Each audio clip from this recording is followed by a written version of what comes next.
নমস্কাৰ গাইজ আপোনালোকে বহুতে কমেণ্ট কৰি আছিলে ভিটিপি চাৰ্টিফিকেট কেনেকৈ বনাব পাৰি মই আপোনালোকক কৈছিলোঁ ফুল ডিটেইলছত ভিডিঅ'টো বনাই দিম বুলি কিন্তু সময় পোৱা নাই আপোনালোকে জানেই বৰ্তমান মই ট্ৰেইনিঙৰ চেণ্টাৰ জেগাত পালোহি সেইকাৰণে সময় বেছি পোৱা নাই ভাবিছোঁ আপোনালোকক কৈছিলোঁ যেতিয়া মই ভিডিঅ'টো বনাই দিওঁ সেইমতে আপোনালোকক বনাই দিম আপোনালোকৰ সহায় হোৱাকৈ ইয়াত বহুত আমাৰ ট্ৰেইনিং ষ্টাৰ্ট হৈ গৈছেতো অলৰেডি গতিকে সময় বেছি নাপায় ৰাতি 9টা বজাৰ আগত হ'বই লাগে গতিকে মানুহৰ আগত ভিডিঅ' বনোৱাটো ইমান সহজ নহয় লাজ লাগেনে প্ৰথম নতুনকৈ বনাইছে শিকিছে হ'লেও আপোনালোকক বনাই দিম কৈ দিম কথাটো কি ডকুমেণ্টছ লাগে ডকুমেণ্টছ আপোনাক বিশেষকৈ একো নালাগে আপুনি ৰেজিষ্টাৰ হ'ব লাগিব মানে ৰেজিষ্টাৰ নামটো থাকিব লাগিব আপুনি ভিডিপি সদস্য হয় নে নহয় সঁচাকৈ থাকিব লাগিব আৰু ৰেজিষ্টাৰত যেতিয়া আপোনালোকৰ মানে ধৰি লোৱা এখন কাগজখন ইয়াত তোমাৰ নামটো থাকিব তাৰ পৰা এফালে পোনে পোনে তোমাৰ ফটোখন যিমানজন সদস্য থাকে সেইজনৰ পোনে পোনে ফটো এখনখন থাকে এইটো এক্সাম্পল দিছোঁ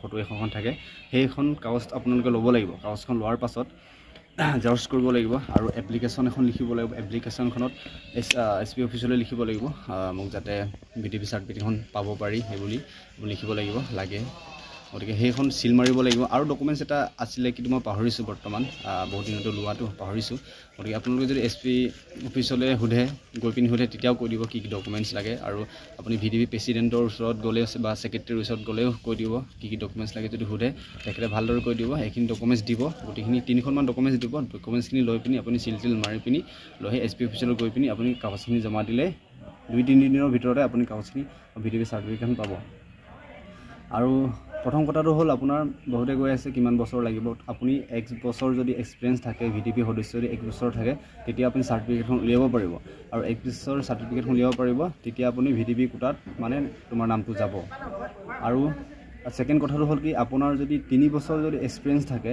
তেতিয়া আপুনি উলিয়াব পাৰিব প্লাছ আপোনাৰ বেনিফিট কি হ'ব 3 বছৰ এক্সপিৰিয়েঞ্চ থাকিলে মানে আপুনি 3 বছৰ এটা বেছি বয়স অভাৰ বয়স হ'লেও আপুনি এপ্লাই কৰিব পাৰে ধৰি লোৱা যেনেকৈ জেনেৰেল বিলাকৰ 18 পৰা 25 বছৰ দিছে এপ্লিকেশ্যনৰ মতে এপ্লাই কৰিব পাৰিব অসম পুলিচত আৰু আপোনাৰ যদি ভিটিপি চাৰ্টিফিকেট 3 বছৰ এক্সপিৰিয়েঞ্চ থাকে তেতিয়া আপুনি 18 পৰা 25 বছৰ ইফালে 3 বছৰ 28 বছৰ হ'লেও আপুনি এপ্লাই কৰিব পাৰিব ঠিক তেনেদৰে গোটেইখিনি 3 বছৰ 3 প্লাছ কৰি আপুনি প্লাছ হৈ যাব মানে এপ্লাই কৰিব পাৰিব গতিকে কথাখিনি সিমানেই বেছি ইমান মানে ডকুমেণ্টছ বেছি নালাগে আপোনালোকে ভালকৈ যদি সোধে তেন্তে আপোনালোকক কৈ দিব আৰু বহুতে সুধি আছে কি সদস্য থাকিলে উলিয়াব পাৰি নে নাথাকিলে উলিয়াব পাৰি থাকিবই লাগিব আপুনি ৰেজিষ্টাৰ হ'বই লাগিব আপুনি এনেই ভিটিপি চাৰ্টিফিকেট এখন নাপায় আপুনি সঁচাকৈ ৰেজিষ্টাৰ হ'ব লাগিব আপোনাৰ ভিটিপি লিষ্টৰ নামটো থাকিব লাগিব গাঁও সদস্য হিচাপে কিন্তু নাথাকিলে কিন্তু আপোনালোকে উলিয়াব নোৱাৰে সেইটো মিছা কথা কৈ লাভ নাই আৰু আপোনালোকৰ কমেণ্ট বহুতে কমেণ্ট কৰি আছে SMS কৰি আছে গতিকে মই কমেণ্ট লৈ আহিছোঁ আজিকালি কি সুধিছে আৰু লিখি আনিছোঁ গতিকে আপোনালোকক কৈ দিম এইখিনি বস্তু লাগে আপোনালোকৰ কমেণ্ট লৈ আহিছোঁ আজি আপোনালোকে এজনে কমেণ্ট কৰিছে ভিটিপি চাৰ্টিফিকেটখন SP চিগনেচাৰ লাগে নে নালাগে SP চিগনেচাৰ লাগিবই কম্পালচৰি থাকিবই আৰু পইচা দিব লাগিব নেকি বুলি কৈছে পইচা এটকাও দিব নালাগে আপোনালোকে ফ্ৰীকৈ উলিয়াই দিব পইচাটো সেইটো খোজা নহয় এইটো চিন্তা কৰিব নালাগে সেইটো ক'লোৱেই মই তাৰপৰা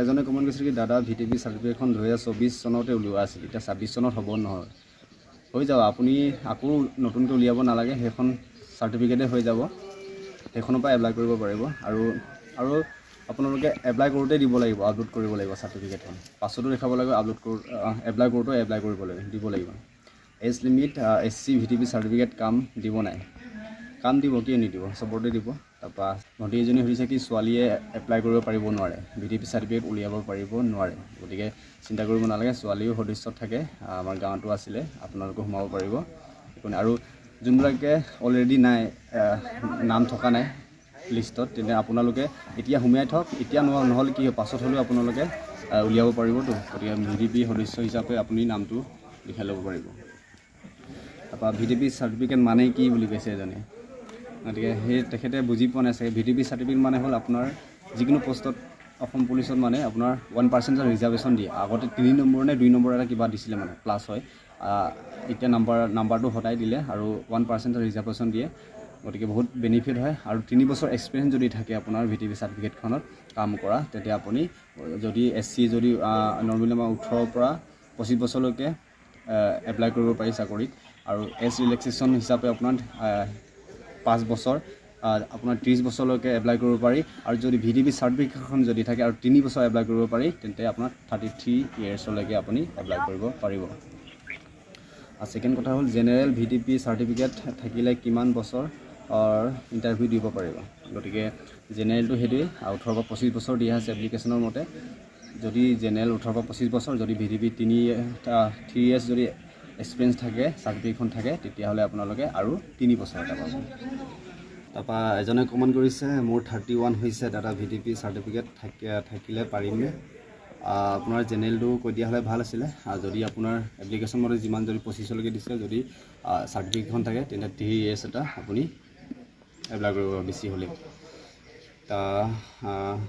দাদা এজনে কৈছে দাদা মোক দিয়ক। মই দিয়া বস্তু নহয় সেইটো, মই দিব নোৱাৰোঁ। সেইটো আপুনি VDP লিষ্টত থাকিব লাগিব গাঁওৰক্ষী বাহিনী হিচাপে, তেখেতেহে আপোনাক দিব। দাদা পইচা কিমান লাগে আকৌ সুধিছে। পইচা এটকা নালাগে আপোনালোকে। আপুনি যদি লিষ্টত থাকে আপোনাৰ বিনা পইচাত সোমাব পাৰে, সেইটো পইচা দি উলিওৱা বস্তু নহয়। তাৰপৰা এজনে কৈছে তোমাৰ VDP চাৰ্টিফিকেটখন আছিল নেকি? মোৰ আছিলে বাৰু, হ'লেও মই মাৰ্কৰ পৰা পাইছোঁ। মোৰ মাৰ্ক বেছি আছিলে, কিন্তু মাৰ্ক যদি অলপ কমা হয় হয়তো VDP চাৰ্টিফিকেটখন থকাৰ কাৰণে পালোঁ হয়। বহুত ভাল এজনে কৈছে বহুত ভাল কাম কৰিছে দাদা, নতুনসকলক সহায় কৰাকৈ এনেধৰণৰ ভিডিঅ' বনাই দিব। Thank you. বহুত মানে মানুহ চানুহ আহি আছেতো, অকণমান ৰ'ব লগা হৈছে। গতিকে সেইটোৱে আৰু আমাৰ সোনকালে বনাবলগীয়া আছে, টাইম নাইতো। তাৰপৰা আপোনাৰ এজ লিমিটটো কৈ দিওঁ। আপোনাৰ নটিফিকেশ্যনত 18 পৰা 25 বছৰ দিয়া হৈছে। Age limit STP STH SC আপোনাৰ 5 বছৰ প্লাছ কৰি দিয়া হৈছে। তেতিয়াহ'লে আপোনাৰ 30 বছৰলৈকে এপ্লাই কৰিব। যদি VDP চাৰ্টিফিকেটখন 3 ইয়াৰ্ছ যদি আপোনাৰ এক্সপিৰিয়েঞ্চ থাকে তেন্তে 33 বছৰ আপুনি এপ্লাই কৰিব পাৰিব। আৰু OBC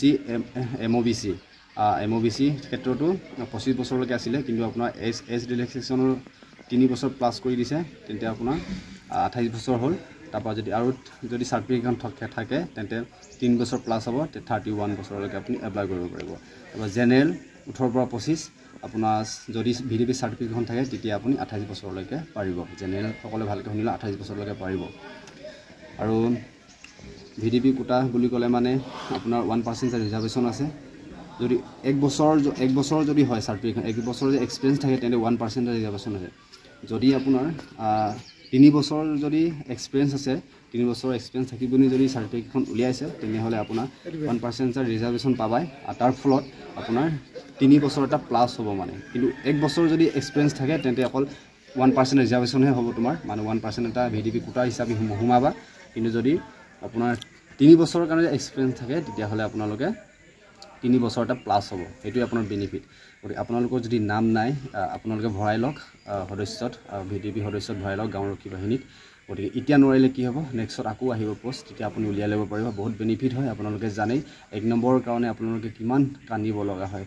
গতিকে 1 নম্বৰ যদি 0 এটাও কমে আপোনালোকে চাকৰিও নাপায় কেতিয়াবা। গতিকে আপোনালোকে সোনকালে উলিয়াই লওক। আৰু মোৰ যদি ফেচবুকত চাই আছে আপোনালোকে ফ'ল' কৰি দিব, আৰু যদি ইউটিউবত চাই আছে চেনেলটো ছাবস্ক্ৰাইব কৰি দিব। আপোনালোকৰ ভাল ইনফৰমেশ্যন ভিডিঅ' এনেদৰে বনাই যাম। আৰু মই VDP ওপৰত ভিডিঅ' নবনাওঁ। বেলেগ যদি আপোনালোকে লাগে বুলি কয় অসম পুলিচৰ কাৰণে এজ লিমিট কিবা কিবি, যদি কিতাপৰ বিষয়ে, যদি আপোনাৰ ইণ্টাৰভিউৰ বিষয়ে যদি সুধিব বিচাৰে সুধিব পাৰে। মই আপোনালোকক সময় পালে এনেদৰে বনাই যাম। Thank U. আৰু ভিডিঅ' যোনে ধৰি দিছে কেমেৰাটো বহুত বেছি ধন্যবাদ, কাৰণ মই ষ্টেণ্ডডাল থৈ আহিলোঁ ঘৰত, পাহৰি থাকিলোঁ। গতিকে ভয় বনাই আছোঁ অতি সোনকালে, আৰু সময় নাই এতিয়া, মানে ট্ৰেইনিঙত আছে। Thank U.